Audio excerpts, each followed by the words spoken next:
जय हिंद दोस्तों, कैसे हैं आप सभी। आशा करता हूं बहुत ही अच्छे होंगे। इस वीडियो में हम अगले लेकर आए टॉप जी के प्रश्न। ये ऐसे प्रश्न हैं जो बार बार एग्जाम में पूछते हैं, तो आप किसी भी एग्जाम की तैयारी कर रहे हैं आप इस वीडियो को देख सकते हैं। आपके लिए बहुत ही महत्वपूर्ण होगी। चाहे तो आप प्रैक्टिस के तौर पर भी इस वीडियो को देख सकते हैं। इससे ये आपसे वादा है कि बहुत सारे क्वेश्चन आप तैयार करके जाएंगे। तो चलिए वीडियो की शुरुआत करते हैं, देखते हैं पहला क्वेश्चन क्या पूछा है आपसे। पहला क्वेश्चन पूछा, भारत का पहला राष्ट्रीय पार्क कौन सा है।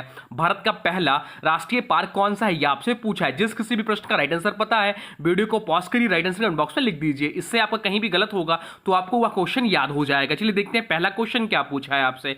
पहला क्वेश्चन पूछा, भारत का पहला राष्ट्रीय पार्क कौन सा है। तो भारत का पहला राष्ट्रीय पार्क जो है जिम कॉर्बेट राष्ट्रीय उद्यान है। राइट आंसर हो जाएगा ऑप्शन डी। ऑप्शन डी इस प्रश्न का राइट आंसर हो जाएगा। जिम कॉर्बेट राष्ट्रीय उद्यान भारत का पहला राष्ट्रीय उद्यान है। यह कहां स्थित है, तो यह उत्तराखंड में स्थित है। इसकी स्थापना 1936 में पहले इसका नाम हैली नेशनल पार्क था। विशेषता इसकी क्या थी, तो प्रोजेक्ट टाइगर की शुरुआत यहीं से हुई 1973 में। बाद में इसका नाम रामगंगा नेशनल पार्क, फिर जिम कॉर्बेट पर, प्रसिद्ध शिकारी और संरक्षणवादी के नाम पर। अन्य विकल्पों की बात करें तो गिर राष्ट्रीय उद्यान कहाँ है, तो गिर राष्ट्रीय उद्यान जो है गुजरात में है और एशियाई शेरों के लिए प्रसिद्ध है। काजीरंगा राष्ट्रीय उद्यान की बात करें तो असम में है, एक सींग वाले गैंडे के लिए प्रसिद्ध है। हेमिस राष्ट्रीय उद्यान जो लद्दाख में है और हिम तेंदुए के लिए प्रसिद्ध है। चलते हैं अगले प्रश्न की ओर, देखते हैं अगला प्रश्न क्या पूछा है आपसे। अगला प्रश्न पूछा, बाल श्रम निषेध अधिनियम किस वर्ष पारित हुआ था। बाल श्रम निषेध अधिनियम किस वर्ष पारित हुआ था, यह आपसे पूछा है। चलिए राइट आंसर बता दीजिए। तो राइट आंसर जो हो जाएगा वो हो जाएगा ऑप्शन बी 1986 में। बाल श्रम निषेध अधिनियम 1986 भारत में पारित वह कानून है जो 14 वर्ष से कम उम्र के बच्चों को खतरनाक कामों में नियुक्त करने पर प्रतिबंध लगाता है। इसमें बाल श्रमिकों के कार्य की स्थिति और घंटे को विनियमित किया जाता है। इसमें 2016 में संशोधन द्वारा इसे और सख्त किया गया। अब 14 वर्ष से कम उम्र के बच्चों को किसी भी प्रकार के काम में नियुक्त करना गैर कानूनी है। कुछ पारिवारिक कार्यों को छोड़कर 14 से 18 वर्ष के किशोरों को खतरनाक कार्यों में नियुक्ति पर भी प्रतिबंध है। अब चलते हैं अगले प्रश्न की ओर, देखते हैं अगला प्रश्न क्या पूछा है आपसे।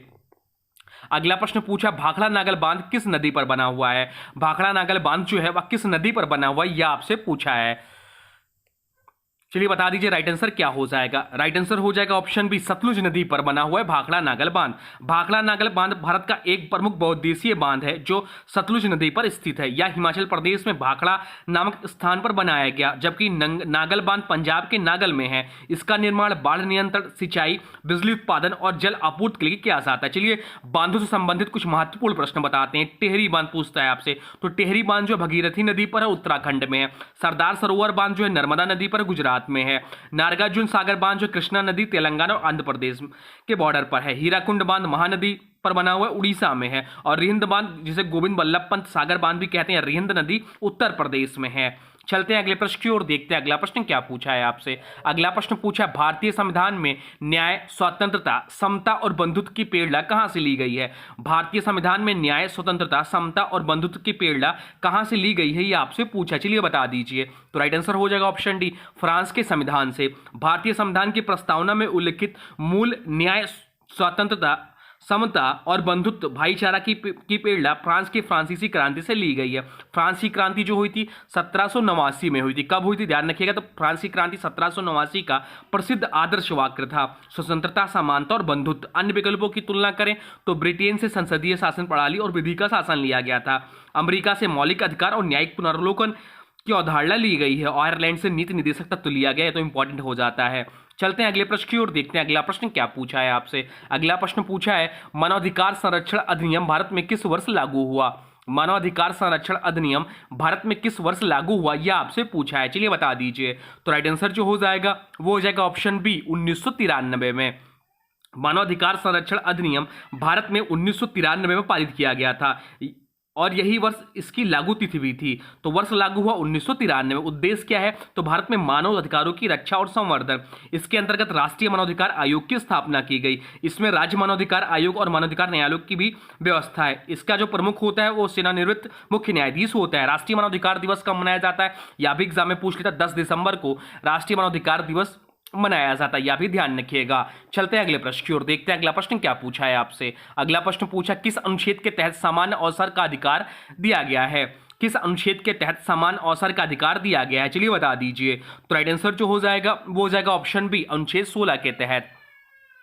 अनुच्छेद 16 भारतीय संविधान के मौलिक अधिकारों में आता है और यह समान अवसर के अधिकार को सुनिश्चित करता है।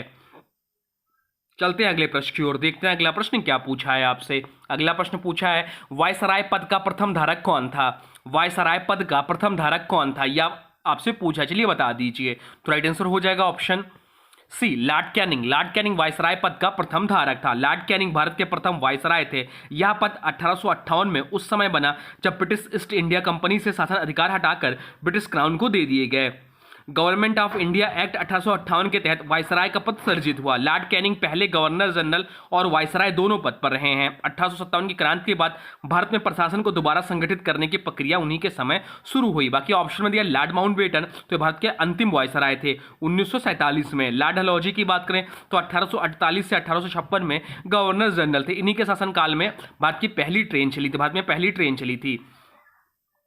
लॉर्ड कर्जन की बात करें तो 1899 से 1905 के बीच वायसराय रहे। चलते हैं अगले प्रश्न की ओर, देखते हैं अगला प्रश्न क्या पूछा है आपसे। अगला प्रश्न पूछा है भारत में विश्व विरासत स्थल सबसे अधिक किस राज्य में है? भारत में विश्व विरासत स्थल सबसे अधिक किस राज्य में है? तो चलिए बताते हैं किस राज्य में कितने विरासत स्थल हैं। ऑप्शन में दिया राजस्थान, तो राजस्थान में चार विश्व विरासत स्थल है। महाराष्ट्र की बात करें तो महाराष्ट्र में जो है 6 विश्व विरासत स्थल हैं। उत्तर प्रदेश की बात करें तो उत्तर प्रदेश में 3 विरासत स्थल हैं। और कर्नाटक की बात करें तो कर्नाटक में 2 विरासत स्थल हैं। तो यहाँ पूछा है महाराष्ट्र के बारे में, भारत में विश्व विरासत स्थल सबसे अधिक किस राज्य में, यह पूछा है। तो इस प्रश्न का राइट आंसर हो जाएगा महाराष्ट्र। महाराष्ट्र इस प्रश्न का राइट आंसर हो जाएगा। महाराष्ट्र में जो है कुल 6 विश्व विरासत स्थल हैं। कौन से हैं? तो अजंता गुफाएं, एलोरा गुफाएं, एलिफेंटा गुफाएं, छत्रपति शिवाजी टर्मिनस मुंबई, वेस्टर्न घाट्स, और एक कौन सा है आप लोग कमेंट बॉक्स में बता दीजिए। एक जो है बंबई के विक्टोरियन और आर्ट डेको भवन समूह है। बाकी राजस्थान में 4 हैं, वो किलो का समूह, जयपुर शहर, चित्तौड़ आदि। उत्तर प्रदेश में 3 है, ताजमहल, फतेहपुर सीकरी, संकेत स्थल, और कर्नाटक में 2 हम्पी और पट्टाडकल। चलते हैं अगले प्रश्न की ओर, देखते हैं अगला प्रश्न क्या पूछा है आपसे। अगला प्रश्न पूछा केरल राज्य की राजभाषा क्या है? केरल राज्य की राजभाषा क्या है, यह आपसे पूछा है, चलिए बता दीजिए। तो राइट आंसर जो हो जाएगा वो जाएगा ऑप्शन बी, मलयालम। केरल राज्य की जो राजभाषा है वह मलयालम है। यह भाषा द्रविड़ भाषा परिवार से संबंधित है। बात यहाँ हो रही केरल राज्य की, जिसकी स्थापना हुई थी 1 नवंबर 1956 को। राजधानी है तिरुवनंतपुरम। राज्यपाल हो जाते हैं वर्तमान समय राजेंद्र विश्वनाथ आलेंकर। मुख्यमंत्री हैं पिनाराई विजयन। सीटों की बात करें तो लोकसभा की 20 सीटें हैं, राज्यसभा की 9 सीटें हैं और विधानसभा की 140 सीटें हैं केरल राज्य में। चलते हैं अगले प्रश्न की ओर, देखते हैं अगला प्रश्न क्या पूछा है आपसे। अगला प्रश्न पूछा है भारतीय संविधान के किस अनुच्छेद के अंतर्गत राष्ट्रपति को आपातकाल लगाने का अधिकार है? भारतीय संविधान के किस अनुच्छेद के अंतर्गत राष्ट्रपति को आपातकाल लगाने का अधिकार है, यह आपसे पूछा है, चलिए बता दीजिए। तो राइट आंसर जो हो जाएगा वो जाएगा ऑप्शन डी, उपरोक्त सभी। भारतीय संविधान में 3 प्रकार के आपातकाल का प्रावधान है और तीनों में राष्ट्रपति को आपातकाल लगाने का अधिकार दिया गया है, लेकिन वह अलग अलग अनुच्छेदों के अंतर्गत आते हैं। तो राष्ट्रीय आपातकाल की बात करें तो अनुच्छेद 352 के तहत राष्ट्रीय आपातकाल लगाया जाता है। युद्ध, बाहरी आक्रमण या सशस्त्र विद्रोह की स्थिति में लगाया जाता है। संपूर्ण देश या किसी एक भाग में लागू हो सकता है। राज्य आपातकाल की बात करें तो राज्य आपातकाल अनुच्छेद 356 के तहत लगाया जाता है। जब किसी राज्य में संवैधानिक तंत्र विफल हो जाए, राज्य शासन नहीं चल पाए, इसे राष्ट्रपति शासन भी कहा जाता है। बाकी अनुच्छेद 360 जो है वह भारत की वित्तीय स्थिरता को खतरा होने की स्थिति में लागू किया जाता है। आज तक कभी नहीं लागू हुआ अनुच्छेद 360, या वित्तीय आर्थिक आपातकाल या वित्तीय आपातकाल से संबंधित है। चलते हैं अगले प्रश्न की ओर, देखते हैं अगला प्रश्न क्या पूछा है आपसे। अगला प्रश्न पूछा है सौरमंडल का सबसे बड़ा उपग्रह कौन सा है? सौरमंडल का सबसे बड़ा उपग्रह कौन सा है, यह आपसे पूछा है, चलिए बता दीजिए। तो राइट आंसर हो जाएगा ऑप्शन सी, गैनीमेड। गैनीमेड इस प्रश्न का राइट आंसर हो जाएगा। यह सौरमंडल का सबसे बड़ा उपग्रह है। चलिए ग्रह से संबंधित कुछ महत्वपूर्ण प्रश्न बताते हैं। सौरमंडल का सबसे बड़ा ग्रह पूछ लेता है। सौरमंडल का सबसे बड़ा ग्रह जो है वह बृहस्पति ग्रह है। सौरमंडल का सबसे छोटा ग्रह बुध है, मरकरी है। सूर्य का सबसे निकट ग्रह जो है बुध है। सूर्य के सबसे दूर ग्रह जो नेपच्यून है। लाल ग्रह किसे कहा जाता है? तो मंगल को लाल ग्रह कहा जाता है। सौरमंडल का सबसे चमकीला ग्रह कौन सा? तो सौरमंडल का सबसे चमकीला ग्रह शुक्र ग्रह है, जिसे इवनिंग स्टार और मॉर्निंग स्टार भी कहा जाता है। सबसे गर्म ग्रह कौन सा? शुक्र है। और सबसे ठंडा ग्रह यूरेनस है। ये सब पॉइंट भी ध्यान रखिएगा। चलते हैं अगले प्रश्न की ओर, देखते हैं अगला प्रश्न क्या पूछा है आपसे। अगला प्रश्न पूछा भारतीय राष्ट्रीय कांग्रेस का प्रथम विभाजन कब और कहां हुआ था? भारतीय राष्ट्रीय कांग्रेस का प्रथम विभाजन कब और कहां हुआ था, यह आपसे पूछा, चलिए बता दीजिए। तो राइट आंसर हो जाएगा ऑप्शन सी, 1907 में सूरत में। जिसमें गरम दल, जो कि गरम दल के नेता थे तिलक बिपिन लाजपत, और जो नरम दल थे वो गोखले दादा भाई। भारतीय राष्ट्रीय कांग्रेस का प्रथम विभाजन सन 1907 में सूरत गुजरात में हुआ था। यह विभाजन उग्रपंथी और मध्यपंथी नेताओं के बीच वैचारिक मतभेद के कारण हुआ था। मध्यपंथी नेता थे गोपाल कृष्ण गोखले, सुरेंद्रनाथ बनर्जी। उग्रपंथी नेता थे बाल गंगाधर तिलक, बिपिन चंद्र पाल, लाला लाजपत राय, जिसे लाल बाल पाल भी कहा जाता है। मुद्दा क्या था मेन? तो तिलक को अध्यक्ष बनाने का विरोध था। चलते हैं अगले प्रश्न की ओर, देखते हैं अगला प्रश्न क्या पूछा है आपसे। अगला प्रश्न पूछा, गाय के दूध में पीलेपन का कारण क्या है? गाय के दूध में पीलेपन का कारण क्या है, यह आपसे पूछा है। चलिए बता दीजिए। तो राइट आंसर हो जाएगा ऑप्शन बी, कैरोटीन। या एक विटामिन ए पूर्ववर्ती यौगिक है। गाय का दूध हल्के पीले रंग का होता है। कैरोटीन वसा में घुलनशील होता है। चलते हैं अगले प्रश्न की ओर, देखते हैं अगला प्रश्न क्या पूछा है आपसे। अगला प्रश्न पूछा, भारतीय संसद के सत्र की अधिकतम अवधि कितनी हो सकती है? भारतीय संसद के सत्र की अधिकतम अवधि कितनी हो सकती है, यह आपसे पूछा है। तो चलिए बता दीजिए। तो राइट आंसर हो जाएगा ऑप्शन सी, 6 माह। भारतीय संविधान के अनुसार संसद के दो सत्रों के बीच अधिकतम अंतराल 6 महीने से अधिक नहीं हो सकता। संविधान का प्रावधान अनुच्छेद 85 के तहत। संसद के सत्र भारत में आमतौर पर 3 सत्र होते हैं। बजट सत्र जो कि फरवरी से मई के बीच होता है, मानसून सत्र जुलाई से अगस्त के बीच में, और शीतकालीन सत्र नवंबर से दिसंबर के बीच में। लेकिन दो सत्रों के बीच अंतर अधिकतम 6 महीने से ज्यादा नहीं होना चाहिए। चलते हैं अगले प्रश्न की ओर, देखते हैं अगला प्रश्न क्या पूछा है आपसे। अगला प्रश्न पूछा है, इंटरनेट प्रोटोकॉल एड्रेस किसका उदाहरण है? इंटरनेट प्रोटोकॉल आईपी एड्रेस किसका उदाहरण है, ये आपसे पूछा। चलिए बता दीजिए। तो राइट आंसर हो जाएगा ऑप्शन बी, नेटवर्क पहचान का। आईपी एड्रेस, जिसे इंटरनेट प्रोटोकॉल एड्रेस, एक अद्वितीय पहचान संख्या होती है जो इंटरनेट या किसी नेटवर्क पर जुड़े किसी डिवाइस जैसे कंप्यूटर, मोबाइल, प्रिंटर आदि को दी जाती है। यह एड्रेस यह निर्धारित करता है कि नेटवर्क में कौन सा डिवाइस कहां स्थित है, ताकि डेटा को सही जगह पर भेजा जा सके। आईपी एड्रेस के उपयोग की बात करें तो डिवाइस की पहचान, डेटा रूटिंग में सहायता, नेटवर्क ट्रैफिक को सही डिवाइस तक पहुंचाना, या इसके प्रमुख उपयोग हैं। चलते हैं अगले प्रश्न की ओर, देखते हैं अगला प्रश्न क्या पूछा है आपसे। अगला प्रश्न पूछा, संविधान का कौन सा भाग न्याय, स्वतंत्रता, समानता व बंधुत्व की बात करता है? संविधान का कौन सा भाग न्याय, स्वतंत्रता, समानता व बंधुत्व की बात करता है, यह आपसे पूछा है। चलिए बता दीजिए। तो राइट आंसर जो हो जाएगा वो हो जाएगा ऑप्शन ए, प्रस्तावना। भारतीय संविधान की प्रस्तावना में ही स्पष्ट रूप से कहा गया कि भारत एक सार्वभौमिक, समाजवादी, धर्मनिरपेक्ष, लोकतांत्रिक गणराज्य है जो अपने नागरिकों को न्याय, स्वतंत्रता, समानता और बंधुत्व सुनिश्चित करेगा। संविधान की आत्मा भी यह कहलाती है। भारतीय गणराज्य की आधारभूत संरचना है। 42वें संविधान संशोधन 1976 के तहत धर्मनिरपेक्ष और समाजवादी शब्द जोड़े गए हमारे प्रस्तावना में। चलते हैं अगले प्रश्न की ओर, देखते हैं अगला प्रश्न क्या पूछा है आपसे। अगला प्रश्न पूछा, भारत में कर्क रेखा कितने राज्यों से होकर गुजरती है? भारत में कर्क रेखा कितने राज्यों से होकर गुजरती है, यह आपसे पूछा है। चलिए राइट आंसर बता दीजिए। तो राइट आंसर हो जाएगा ऑप्शन सी, 8 राज्यों से। ये 8 राज्य हैं, गुजरात, राजस्थान, मध्य प्रदेश, छत्तीसगढ़, झारखंड, पश्चिम बंगाल और एक और क्या है आप बता दीजिए। 2 बचे हुए हैं, तो एक है त्रिपुरा और एक है मिजोरम। चलते हैं अगले प्रश्न की ओर, देखते हैं अगला प्रश्न क्या पूछा है आपसे। अगला प्रश्न पूछा है, भारतीय संविधान का अनुच्छेद 370 किस राज्य से संबंधित था? भारतीय संविधान का अनुच्छेद 370 किस राज्य से संबंधित था, यह आपसे पूछा है। चलिए बता दीजिए। वर्तमान समय में अब यह केंद्र शासित प्रदेश हो गया है। तो राइट आंसर हो जाएगा ऑप्शन बी, जम्मू कश्मीर से। यह अनुच्छेद जम्मू कश्मीर को विशेष राज्य का दर्जा देता था। 5 अगस्त 2019 को यह अनुच्छेद निरस्त कर दिया गया। राज्य पुनर्गठन कर 2 केंद्र शासित प्रदेश बनाए गए, जम्मू कश्मीर और लद्दाख। वर्तमान समय में केंद्र शासित प्रदेशों की संख्या 8 है और राज्यों की संख्या 28 है, यह भी ध्यान रखिएगा। चलते हैं अगले प्रश्न की ओर। अगला प्रश्न पूछा है, नंदवंश का अंतिम शासक कौन था? नंदवंश का अंतिम शासक कौन था, यह आपसे पूछा है। तो नंदवंश का अंतिम शासक जो था वह था घनानंद। घनानंद नंदवंश का अंतिम शासक था। घनानंद जो है नंदवंश का अंतिम शासक था।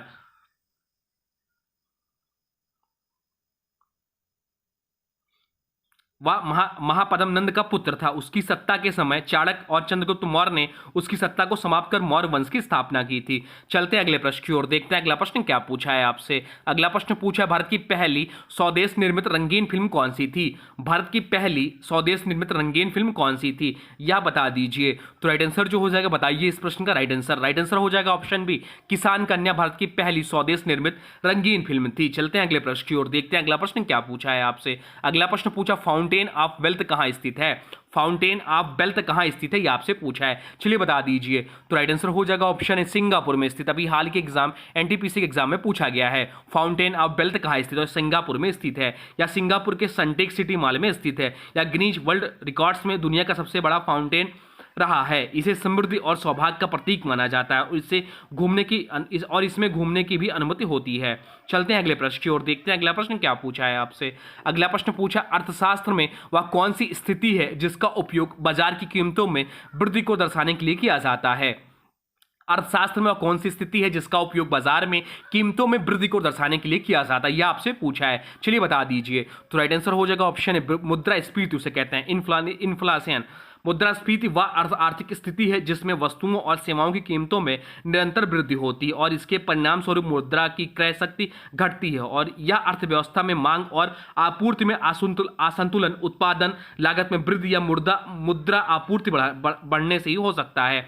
बाकी ऑप्शन में दिया है अपस्फीति, वस्तुओं और सेवाओं की कीमतों में गिरावट अपस्फीति कहलाती है। मुद्रास्फीति जनित मंदी क्या है, तो मुद्रास्फीति जनित मंदी जो है जब मुद्रास्फीति के साथ साथ आर्थिक विकास दर गिरती है और बेरोजगारी बढ़ती है। स्थिरता की बात करें तो जब कीमतें स्थिर रहती हैं और कोई बड़ा उतार चढ़ाव नहीं होता तो उसको स्थिरता कहते हैं। चलते हैं अगले प्रश्न की ओर, देखते हैं अगला प्रश्न क्या पूछा है आपसे। अगला प्रश्न पूछा, चाबहार बंदरगाह किस देश में स्थित है। चाबहार बंदरगाह किस देश में स्थित है, यह आपसे पूछा है। चलिए बता दीजिए, अभी इंपॉर्टेंट भी हो जाता है यह प्रश्न। तो राइट आंसर हो जाएगा ऑप्शन डी, ईरान में स्थित है। यह बंदरगाह भारत द्वारा विकसित किया जा रहा है, इसलिए इस प्रश्न को इंपॉर्टेंट मार्क कर लीजिए। इसका मुख्य उद्देश्य है अफगानिस्तान और मध्य एशिया तक भारत की सीधी पहुंच बनाना और पाकिस्तान को बाईपास करना। विश्व के प्रमुख बंदरगाह चलिए बताते हैं आपको। सिंगापुर पोर्ट जो है विश्व का सबसे बेस्ट ट्रांसशिपमेंट बंदरगाह है। संगाई पोर्ट जो है चीन में है या विश्व का सबसे बड़ा बंदरगाह है और विश्व में सबसे बेस्ट कंटेनर पोर्ट है।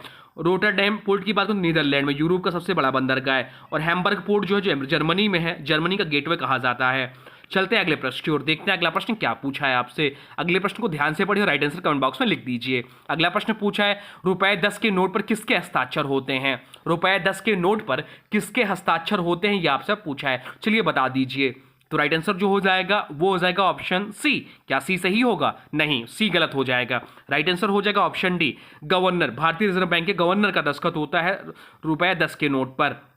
भारत में 10 रुपए सहित सभी रिजर्व बैंकों द्वारा जारी किए गए बैंक नोटों पर भारतीय रिजर्व बैंक आरबीआई के गवर्नर के हस्ताक्षर होते हैं। केवल ₹1 का जो नोट होता है उस पर सचिव, वित्त मंत्रालय के सचिव का साइन होता है। भारत सरकार के वित्त मंत्रालय के सचिव के हस्ताक्षर उस पे होते हैं। बाकी ₹10, ₹20, ₹50, ₹100, ₹200, ₹500 और 2000 सभी नोट पर भारतीय रिजर्व बैंक जो जारी करता है और इस पर आरबीआई गवर्नर के हस्ताक्षर होते हैं। केवल ₹1 के नोट पर जो है वित्त मंत्रालय के सचिव का सिग्नेचर होता है या हस्ताक्षर होता है। चलते हैं अगले प्रश्न की ओर, देखते हैं अगला प्रश्न क्या पूछा है आपसे। अगला प्रश्न पूछा, भारत में मुद्रा की दशमलव प्रणाली कब शुरू की गई थी। भारत में मुद्रा की दशमलव प्रणाली कब शुरू की गई थी, यह आपसे पूछा है। इंपॉर्टेंट प्रश्न है, चलिए बता दीजिए। तो राइट आंसर हो जाएगा ऑप्शन डी, 1957 से। भारत में मुद्रा की दशमलव प्रणाली 1 अप्रैल 1957 को भारत में दशमलव मुद्रा प्रणाली लागू की गई। इससे पहले भारतीय मुद्रा प्रणाली में आना, पैसा, रुपया आदि का उपयोग होता था। जैसे ₹1 में 16 आने होते जिसमें 64 पैसे होते। दशमलव प्रणाली लागू होने के बाद ₹1 में 100 पैसे हुए। इस प्रणाली को डेमिकल कॉइनेज सिस्टम भी कहा जाता है। प्रारंभिक में नए पैसों को नया पैसा कहा गया जो 1964 तक चलता रहा। 1964 में नया पैसा शब्द हटा दिया गया, सिर्फ पैसा कहा जाने लगा। चलते हैं अगले प्रश्न की ओर, देखते हैं अगला प्रश्न क्या पूछा है आपसे। अगला प्रश्न पूछा है, संविधान के किस अनुच्छेद के तहत सांस्कृतिक और शैक्षिक अधिकार दिए गए हैं। संविधान के किस अनुच्छेद के तहत सांस्कृतिक और शैक्षिक अधिकार दिए गए हैं, यह आपसे पूछा है। चलिए बता दीजिए। तो राइट आंसर जो हो जाएगा वो हो जाएगा ऑप्शन सी, अनुच्छेद 29 और 30 के तहत संविधान में सांस्कृतिक और शैक्षिक अधिकार दिए गए। अनुच्छेद 30 कहता है भारत के नागरिकों को अपनी भाषा, लिपि और संस्कृति की रक्षा करने का अधिकार देता है। कोई भी नागरिक केवल धर्म, जाति, भाषा या संस्कृति के आधार पर शैक्षिक संस्थानों में प्रवेश से वंचित नहीं किया जा सकता। और अनुच्छेद 30 जो कहता है वह अल्पसंख्यकों, धार्मिक या भाषाई को यह अधिकार है कि वह अपनी पसंद के शैक्षिक संस्थान स्थापित और संचालित कर सकें। या अनुच्छेद उनकी संस्थाओं के प्रशासन में स्वतंत्रता की गारंटी देता है। चलते हैं अगले प्रश्न की ओर, देखते हैं अगला प्रश्न क्या पूछा है आपसे। अगला प्रश्न पूछा है, देश में सिक्योरिटी प्रेस द्वारा करेंसी नोटों की छपाई के लिए आवश्यक विशेष कागज का निर्माण कहाँ किया जाता है, यह आपसे पूछा। चलिए बता दीजिए। तो राइट आंसर हो जाएगा ऑप्शन सी, होशंगाबाद, जिसका नाम बदलकर अब नर्मदापुरम कर दिया गया है। भारतीय करेंसी नोटों की छपाई के लिए उपयोग होने वाली विशेष कागज करेंसी पेपर का निर्माण मध्य प्रदेश के नर्मदापुरम, पूर्व नाम होशंगाबाद में स्थित में स्थित में होता है। यह मिल 1968 में स्थापित की गई थी और यह भारत में मुद्रा के लिए विशेष कागज बनाने वाली प्रमुख इकाई है। चलते हैं अगले प्रश्न की ओर, देखते हैं अगला प्रश्न क्या पूछा है आपसे। अगला प्रश्न पूछा, निम्नलिखित में से किस दिन नेताजी सुभाष चंद्र बोस की जयंती मनाई जाती है। निम्नलिखित में से किस दिन नेताजी सुभाष चंद्र बोस की जयंती मनाई जाती है आपसे पूछा है, चलिए बता दीजिए। तो राइट आंसर हो जाएगा ऑप्शन सी, 23 जनवरी को। नेताजी सुभाष चंद्र बोस का जन्म 23 जनवरी 1897 को कटक उड़ीसा में हुआ था। उनकी जयंती को पराक्रम दिवस के रूप में मनाया जाता है। यह दिवस भारत सरकार द्वारा 2021 से हर वर्ष राष्ट्रीय स्तर पर मनाया जाने लगा। बाकी ऑप्शन दिया 23 मार्च, तो 23 मार्च को शहीद भगत सिंह, राजगुरु और सुखदेव का बलिदान दिवस होता है। 14 नवंबर को पंडित जवाहरलाल नेहरू की जयंती होती है, जिसे हम बाल दिवस के रूप में मनाते हैं। 14 अप्रैल को डॉक्टर भीमराव अंबेडकर की जयंती होती है। चलते हैं अगले प्रश्न की ओर। अगला प्रश्न पूछा है, वह पूछा है, एशिया के नोबेल पुरस्कार माने जाने वाले रमन मैग्सेसे पुरस्कार से सम्मानित होने वाले पहले भारतीय कौन है, यह आपसे पूछा है, चलिए बता दीजिए। तो राइट आंसर हो जाएगा option B, M S Subbulakshmi. भारतीय संगीत जगत की सुप्रसिद्ध शास्त्रीय गायिका एम एस सुब्बुलक्ष्मी को 1974 में रमन मैग्सेसे पुरस्कार से सम्मानित किया गया था। वह पहली भारतीय गायिका थी जिन्हें यह प्रतिष्ठित पुरस्कार मिला था। रमन मैग्सेसे पुरस्कार, जिसे कई बार एशिया का नोबेल पुरस्कार कहा जाता है, 1958 में अपना प्रथम संस्करण हुआ। उस वर्ष के पहले भारतीय विजेता थे आचार्य विनोबा भावे, जिन्हें 1958 में कम्युनिटी लीडरशिप श्रेणी में अवार्ड से सम्मानित किया गया। चलते हैं अगले प्रश्न की ओर, देखते हैं अगला प्रश्न क्या पूछा है आपसे। अगला प्रश्न पूछा, हरिके बैराज का निर्माण किन दो नदियों के संगम पर किया गया। हरिके बैराज का निर्माण किन दो नदियों के संगम पर किया गया है, यह आपसे पूछा, चलिए बता दीजिए। तो राइट आंसर हो जाएगा ऑप्शन ए, ब्यास और सतलुज। हरिके बैराज का निर्माण पंजाब राज्य में ब्यास और सतलुज नदियों के संगम पर किया गया। इसे 1952 में बनाया गया और यह भारत की सबसे बड़ी वेटलैंड आर्द्रभूमि में से एक के रूप में प्रसिद्ध भी है। वर्तमान समय में कितने रामसर साइट हैं, यह बता दीजिए। तो वर्तमान समय में हमारे देश में जो रामसर साइटों की संख्या है वह 91 है, यह भी ध्यान रखिएगा। तो ये है टॉप 30 जीके के प्रश्न। अब आज की वीडियो से प्रश्न है, इसका राइट आंसर आप लोगों को कमेंट बॉक्स में बताना है। आज की वीडियो से प्रश्न है, नंदवंश का अंतिम शासक कौन था। नंदवंश का अंतिम शासक कौन था, यह आपको इसका उत्तर राइट आंसर कमेंट बॉक्स में लिखना है। और वीडियो कैसा लगा इसके बारे में भी जरूर बताएगा। और हाँ, पुराने वीडियो नहीं देखें तो प्ले लिस्ट में जाके आप पुराने वीडियो भी देख सकते हैं। तो चलिए मिलते हैं एक नए वीडियो में, तब तक के लिए thanks for watching railway exam target. For more update please subscribe railway exam target channel को। और हाँ, देखिए अभी तक आपने वीडियो को लाइक नहीं किया है तो प्लीज वीडियो को लाइक कर दीजिए और चैनल पे नए चैनल को सब्सक्राइब भी कर लीजिए।